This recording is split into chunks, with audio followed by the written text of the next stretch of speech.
Allons-y sur la Ligue 1. Les gars, avis de tempête sur la LFP. Sur le papier, le Titanic avait été conçu pour résister à une voie d'eau. Je suis le maître du monde. L'une des raisons pour lesquelles on a eu ce succès, c'est que c'est la chaîne des clubs qui appartient aux clubs. On va essayer de vous faire vivre avec les clubs et le produit va revenir aux clubs.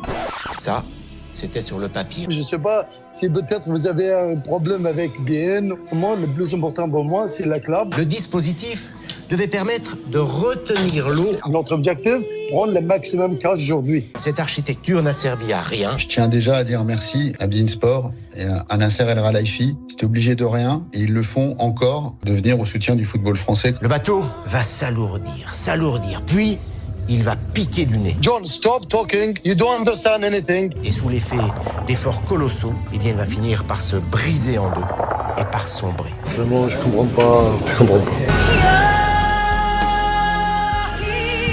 Un conseil d'administration très tendu mercredi à la Ligue. Critique émise sur la chaîne Ligue 1+, par plusieurs présidents de Ligue 1, notamment Olivier Létang, président du LOSC et président du collège de Ligue 1. Critique également de la part de Nasser El Khelaifi, des critiques qui ont agacé Nicolas de Taverneau, directeur général de LFP Média, qui a été appelé à la rescousse au cœur de l'été. Nicolas Pelletier nous rejoint. Salut Nico. Salut les amis, salut à tous. Tu vas tout nous expliquer Nico. Alors que reprochent les présidents et est-ce qu'il peut y avoir des conséquences après ce conseil d'administration assez houleux ? Oui, une nouvelle fois, c'est lors du conseil d'administration de la LFP que tout s'est joué. Une réunion très tendue selon un participant avec notamment un échange savoureux entre Nicolas de Taverneau, le patron de LFP Média, et Olivier Létang, président de Lille, les représentants des clubs de Ligue 1. Et au cœur de ce dossier, comme souvent l'argent, la plupart des présidents de Ligue 1 se questionnent aujourd'hui sur la réalité des sommes qu'ils vont percevoir avec les droits TV cette saison. Aujourd'hui, un président comme Nasser El Khelaifi se montre très inquiet à ce sujet, notamment dans l'optique du fair play financier de l'UEFA. Mais ce qui est surprenant, c'est que Nicolas de Taverneau avait prévenu les clubs que les 2 premières saisons seraient difficiles. Un manque de transparence sur les finances de la chaîne est aussi reproché à de Taverneau.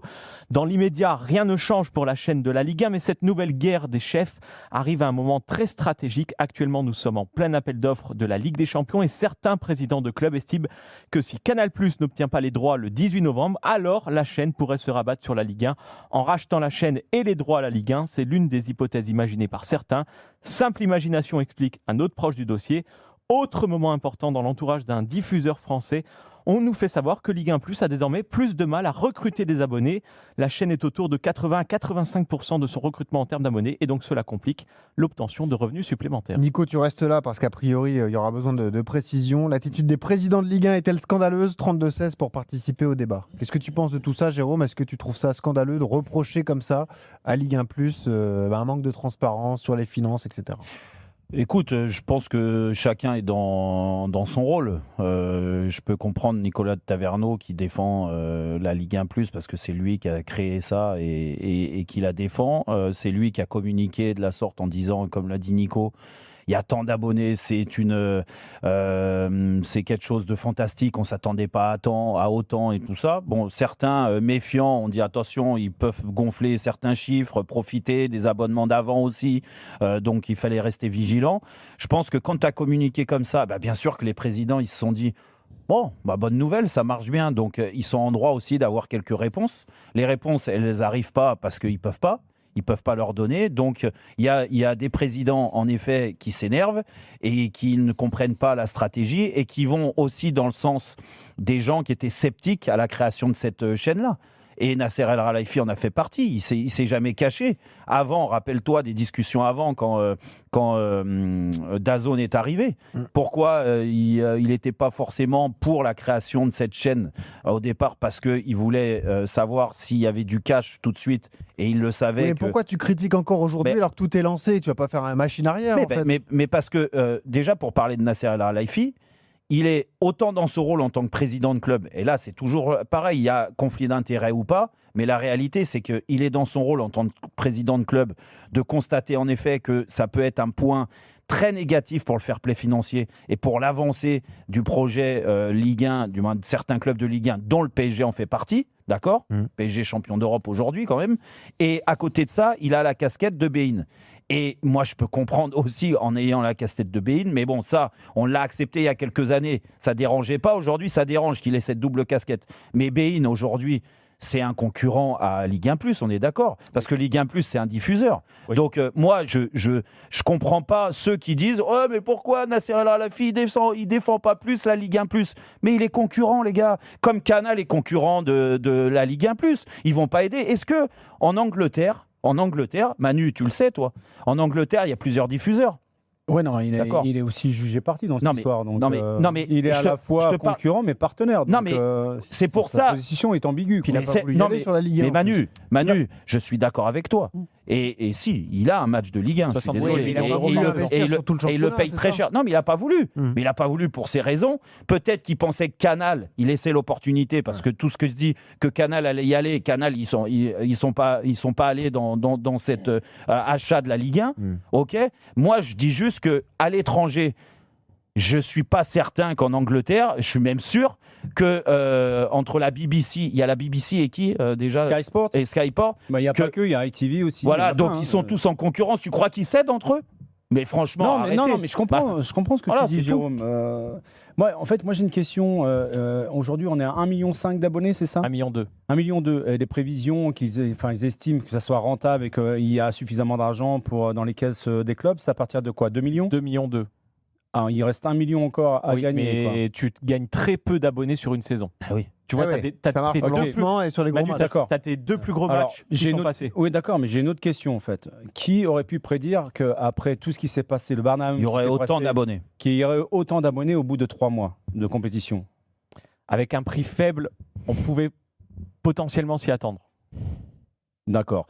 Donc, tous les gens aujourd'hui qui estiment que De Taverneau n'est plus la personne adéquate pour gérer justement cette chaîne, ou cette chaîne apparemment elle est presque morte-née, puisque j'ai l'impression qu'il y en a beaucoup au sein du consortium des présidents de Ligue 1 qui veulent la mort de cette chaîne. Est-ce qu'aujourd'hui ces personnes ont considéré que c'était un projet mort-né déjà, alors qu'au mois de juin, tout le monde essayait de se poser la question, mais quel sera l'avenir de la Ligue 1 en fait? C'est tout le débat. En fait, non seulement c'est la question qui m'interpelle, mais j'en ai une autre également, c'est est-ce que c'est pas un contre-feu justement pour se voiler la face sur d'autres choses en fait? Est-ce qu'aujourd'hui, parce que quand on parle de Canal+, qui pourrait éventuellement revenir dans la danse, si jamais ils perdaient la Champions League, donc il leur faudrait absolument avoir un produit tel que la Ligue 1 pour leurs abonnés, ce que je peux comprendre. Mais Canal+, ce qui n'est pas sûr en plus. Oui, non seulement ce n'est pas sûr, mais même si c'était une éventualité, dans ces cas-là, pourquoi? Alors tu me diras, c'était les projections qu'il y a aujourd'hui ne sont pas celles qui étaient il y a 6 mois avec le président Saada du Canal+. Mais quand on voit comment ces mêmes présidents, depuis des années, ont considéré, et avec un peu d'égard et peu de respect justement, le télédiffuseur qu'est Canal+, qui a été l'argentier du foot français depuis sa création. Donc je me demande quelle serait la vision faite de Canal+. Est-ce que ça serait simplement pour reprendre la Ligue 1 et combler justement au niveau de toute leur chaîne des cases vides, puisqu'il n'y aurait plus la Champions League, donc à vraiment faire une offre conséquente? Aujourd'hui, mais la question que je me pose, c'est au mois de juin, en fin de saison dernière, on parlait de 40 millions de rétribution. Tout le monde savait que ça serait une année de transition. Tout le monde savait que... Tout le monde connaissait les règles. Aujourd'hui, d'un seul coup, on se réveille en disant mais on veut avoir des renseignements sur la gestion. Mais attends, mais il y a autre chose qui m'interpelle, c'est que en fait, si tu prends en compte tout ce qui s'est passé depuis quelques mois et tu prends en compte justement ce qui se passe à l'heure actuelle, je fais un parallèle à ce qui se passe dans notre pays sur le plan politique, c'est quand même un Capharnaüm, c'est un Barnum en fait. Ça n'a rien d'y comprendre. Moi, je me dis, vous êtes en train de créer votre propre chaîne. Laissez-lui le temps, en l'espace d'1 an. Pourquoi aujourd'hui l'arrêter au bout de 3 mois, en sachant qu'il y a une incertitude? On ne sait même pas si Canal va rentrer dans la danse. C'est vrai. On ne sait même pas si beIN va jouer le jeu aussi derrière. Donc il y a quand même beaucoup de questions. Ils joueront pas le jeu, Manu. Ils n'ont pas voulu y aller. Ils sont même en conflit. Mais comment t'expliques l'attitude de Nasser? Canal est en conflit avec la LFP, beIN est en conflit avec la LFP. Donc ça veut dire que tu referais rentrer dans la bergerie les loups aujourd'hui qui veulent te bouffer. Donc quelque part, j'ai du mal à saisir tout ça. Qui veulent te bouffer, mais qui t'ont sauvé sur les dernières années quand même. On tape sur quelqu'un qui s'appelle De Taverneau, qui a été appelé comme le sauveur, le messie d'un bateau qui prenait l'eau de partout. Comme quoi, c'était peut-être aujourd'hui, pas le cas. On essaye justement de colmater les brèches, d'arriver sur un bateau qui ne tanque plus, mais qui arrive justement à rester sur l'eau. Maintenant, il faut lui donner un cap. Quand je vois le peu de considération, le peu de solidarité de tous les présidents de Ligue 1, je m'interpelle. Mais tu es choqué, toi, Manu, de ça?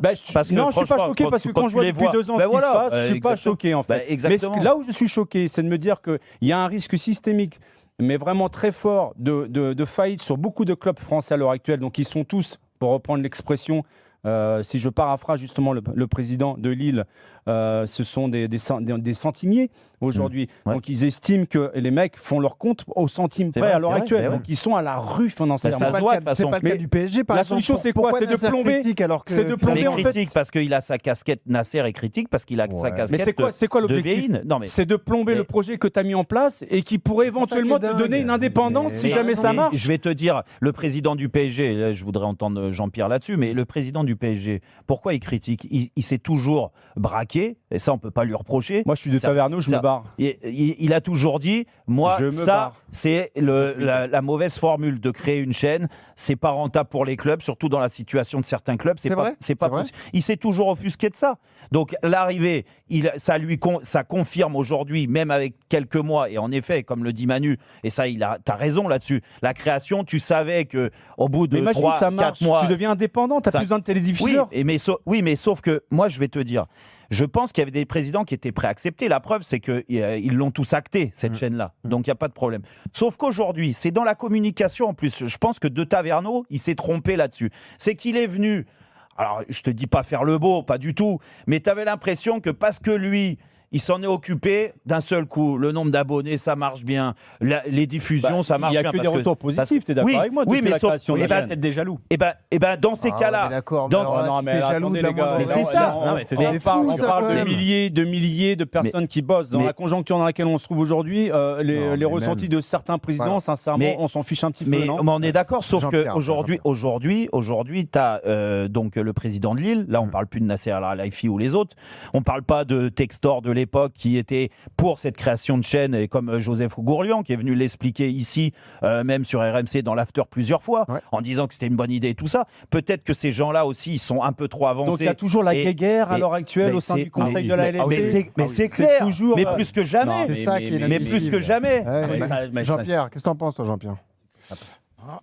En fait, ce que vous dites, c'est tout à fait juste. Il n'y a rien à dire là-dessus. Le problème de base, c'est que quoi qu'il arrive aujourd'hui, tout le monde s'aperçoit qu'il va manquer énormément d'argent à la fin de la saison. Voire même, il en manque déjà aujourd'hui. Et que la question que tout le monde se pose, voilà, on fait comment pour boucler l'année sans blême? Et aujourd'hui, malheureusement, tu fais comment avec vu ce qui se passe dans notre pays, etc., je ne vois pas pourquoi le football aura le droit à un passe-droit à partir du moment où tout le monde doit se serrer la ceinture. Et malheureusement, comme vous l'avez dit très justement, c'est qu'à un moment, tout le monde a accepté le fait que la Ligue fasse cette chaîne. Tout le monde était content. Le problème aujourd'hui, c'est que ce n'est pas aujourd'hui rentable. Et quoi qu'il arrive, il y a des clubs qui sont mis dans le rouge dès le départ. Oui, ils le savaient, bien sûr qu'ils le savaient. Moi, ce qui mais me gêne, ils pensaient peut-être que ça allait faire un peu plus d'argent. Et malheureusement, c'est pas le cas. Cette histoire, c'est que on lance la chaîne de la Ligue, tout le monde est content, tout le monde ouvre les portes, tout le monde joue le jeu. Ça fait 1 mois et demi, 2 mois que c'est en place. Les premières critiques arrivent.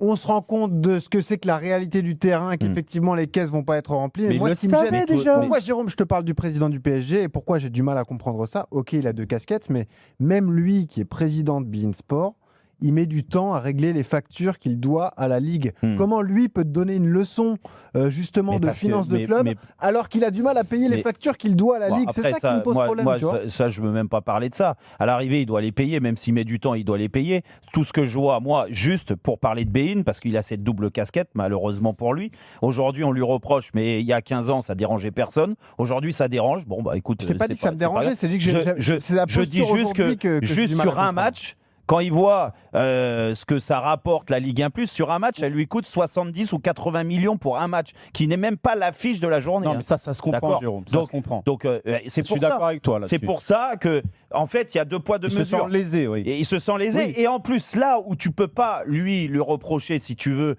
plus que les autres, certains qui ont dit « Ah, c'est une très bonne idée !» Et là, je suis d'accord avec Manu et avec Jean-Pierre. C'est une très bonne idée, la création de la Ligue. Tant mieux, on va laisser le temps. Et ces mecs-là, 3-4 mois après, comme le président de Lille, par exemple, maintenant, ils se braquent, ils se disent « Ah, mais combien on va toucher ?» Mais c'est quoi la solution, alors? On fait quoi? On arrête la Ligue 1 et Ligue plus 1 et on fait quoi? La solution, je peux te dire, c'est que quand comme tu l'as dit, des clubs sont à l'agonie financièrement, et ça s'est vu sur le recrutement, et ils vont être encore à l'agonie cette année. Peut-être qu'ils ne se sont pas rendus compte, en effet, qu'ils étaient tellement à l'agonie qu'ils vont encore l'être parce qu'il n'y aura pas de rentrée cette année. Et ben ces clubs-là, ils vont se braquer, ils vont rallier le clan, si tu veux, Canal, beIN, tout ça, en disant oui, en fait, c'était pas la solution, c'était une mauvaise solution, et que là, tu vas laisser la Ligue 1+, et peut-être qu'ils vont espérer que Canal revienne dans la danse. Et là, on en revient justement à la propriété des clubs avec leur enceinte.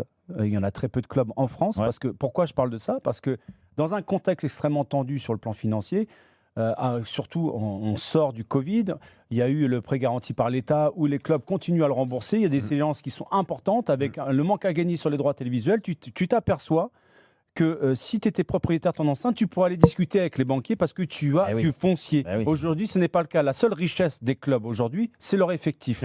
C'est la valeur marchande des joueurs, évidemment. Tiens, accueillons Osema qui veut participer au débat dans Athènes sans flamme. Salut Osema. Bonsoir à tous les observateurs du foot. Bienvenue Osema. Bon alors, c'est quoi ton avis sur le bordel qui repart là? Bon, oula, il y a tellement de C'est la choses meilleure à dire. série de Netflix. Voilà, exactement. Ça, j'ai pris mon abonnement, en plus il est gratuit. Ah. Non, moi en fait, ce que je voulais dénoncer, c'est la Tartuffe. C'est Nasser Al-Khelaifi. C'est vraiment la Tartuffe. C'est-à-dire que lui, il s'inquiète de l'argent que vont recevoir les clubs, mais les 20 millions de sponsoring, donc liés à beIN Sport, il les paye pas. Ils ont disparu. Ils ont disparu de la circulation, les 20 millions de sponsoring. Ils ont disparu parce que les clubs n'ont pas joué le jeu, c'est pour ça. Ils n'ont pas voulu les mettre en place. C'est pas l'affichage autour des terrains, c'est ça, non ? Oui, ils ont pas voulu. Certains clubs ne voulaient pas les mettre en place. Voilà. Très bien. Donc là, on n'en entend plus parler. Sa chaîne beIN Sport, elle respecte même pas son contrat en payant qu'une partie de ce qu'il faut. Et ensuite, le pire, c'est que là, il se dit, ce serait bien d'avoir un peu d'argent, où va venir l'argent de Ligue 1+, etc. Mais t'as son club, le PSG, je sais pas si vous avez vu tous les week-ends la chaîne Ligue 1+, mais il n'y a pas le début du quart d'un inside du PSG sur Ligue 1+. Il joue pas le jeu, je veux dire. Exactement. Il n'y a pas le quart du début d'un inside. Et ensuite, il vient dire, mais où va l'argent ? Est-ce qu'on pourrait avoir un petit peu plus d'argent ? Je m'inquiète du sort des clubs. Commence par jouer le jeu et ensuite tu viens te plaindre. Oui, mais peut-être qu'il n'a pas envie de le jouer. Et comme je te le disais, alors. Ouais, on peut lui reprocher. Pointer du doigt de Taverneau sur son travail alors qu'il a dit je fais ce que je peux avec ce qu'on m'a donné dans le bilan prévisionnel et que derrière en fait on me met des bâtons dans les roues. Mais Manu, tu as raison et Osema aussi. Moi je dis pas que vous avez tort et traiter de Tartuffe. Mais c'est quoi l'objectif en fait? Je comprends pas. C'est de plomber la chaîne. C'est quoi l'objectif? Je dis juste que Nasser Al-Khelaifi c'est un président, alors avec beaucoup d'influence, on est d'accord, mais c'est un président sur les 18. Donc moi, je sais pas. Il y en a d'autres qui se sont braqués dernièrement et qui se sont ralliés, c'est-à-dire l'Olympique de Marseille avec Lens. Ouais. Écoute, moi j'aimerais les entendre. Ouais. Pourquoi sur ces fameuses réunions on reproche des choses à De Taverneau, ces deux noms-là ils sortent pas. Franck McCourt ou Joseph. Excuse-moi, on entend le président de Lille et moi encore une fois. Il est président du collège de Ligue 1. Exactement. C'est le nouveau Jean-Pierre Caillot. Donc il a le droit aussi de donner un avis et si c'est un avis négatif, moi je dis bravo. Il met en place ce qui, du moins il dit ce qu'il pense. Écoute, on va pas lui reprocher. Mais moi en fait, j'essaye de voir ce qui va se passer là dans un mois. En admettant, il y a deux solutions pour moi, ou même voire trois solutions. La première, c'est effectivement Canal+ décide parce qu'ils ont pris la Champions League de prendre la Ligue 1. Mais moi j'y crois pas. Ouais, mais à quel tarif? Voilà, à quel tarif? Et ça serait pas immédiat parce que le contrat de Ligue des Champions, ça sera en 2027. Et la procédure, on en fait quoi de la procédure avec la LFP? Exactement. Je sais pas, il y a quand même pas mal de choses. Merci Osema qui est venu notre 32-16. Merci Osema. La deuxième solution, c'est on continue avec la Ligue. Avec cette chaîne-là, mais il va falloir quand même qu'on s'arrange pour qu'il y ait une solidarité à tous les étages et qu'on aille dans le bon sens. Et la troisième solution, on fait quoi? C'est-à-dire qu'on arrête cette chaîne-là, mais quand on retourne donc 4 mois... exactement, on a perdu du temps et on repart à zéro. Mais qu'est-ce qu'on fait alors? 4 mois d'arrêt, et puis là, juste pour rebondir sur Canal, je sais pas l'avis, alors Nico en a donné déjà. Vas-y Jean-Pierre. Ouais, Jean-Pierre. Il y a peut-être certains clubs qui doivent aussi baisser la voilure. Exactement. Ça c'est un enjeu aussi, t'as raison. Mais quand on n'a pas à un moment les fonds nécessaires, pourquoi aller chercher tu fais comment, JPP, comment tu fais quand tu as signé des contrats sur 3, 4, 5 ans? Quand tu as signé des contrats, mais sur les contrats futurs, aujourd'hui, tu es peut-être obligé de voir avec Je pense que cet été, il n'y a pas beaucoup de clubs qui ont baissé le niveau de salaire par rapport à la saison Bien dernière. sûr, mais évidemment. Oui. Ça, c'est inquiétant. Quoi, ça. dans les renégociations de contrats, Ou tu même veux dans dire le recrutement Dans d'un le joueur. recrutement. Et, ils ont- et est-ce qu'on la a masse salariale a pas et forcément- la Ligue 1, est-ce qu'elle a vendu beaucoup pendant l'été? Elle a vendu. Ah bah oui, elle a vendu, bien énormément. sûr. Ils ont vendu tout ce qu'ils pouvaient. Mais regarde des clubs, Manu, Allez. ils n'ont pas recruté.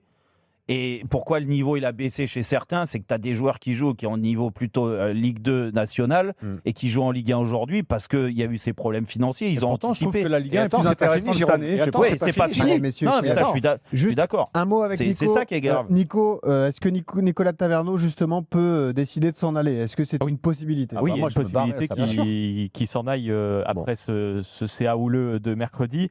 Il a été très agacé par le Tu conseil m'étonnes. d'administration de la Ligue et devant les représentants des présidents de Ligue 1, Ouais. il a répété que les chiffres avaient été donnés il y a plusieurs semaines et que tout le monde était au courant. Bon. Et petite précision sur la prime de 1 000 euros que tous les salariés de Ligue 1 Plus ont eu pour le lancement de 1000 euros la brut pour chaîne. chaque, pas pris de vacances. Ce n'est pas du ressort de Nicolas de Taverneau, c'est la gestion du personnel de la Ligue, donc Ok. c'est la Ligue qui décide. Non, mais ça. Nico, ça- merci ça- d'être venu. C'est fort Ah, de mais ça, on en café quand parlerait même pas. de Et merci à reprocher ça, Osama. quand même.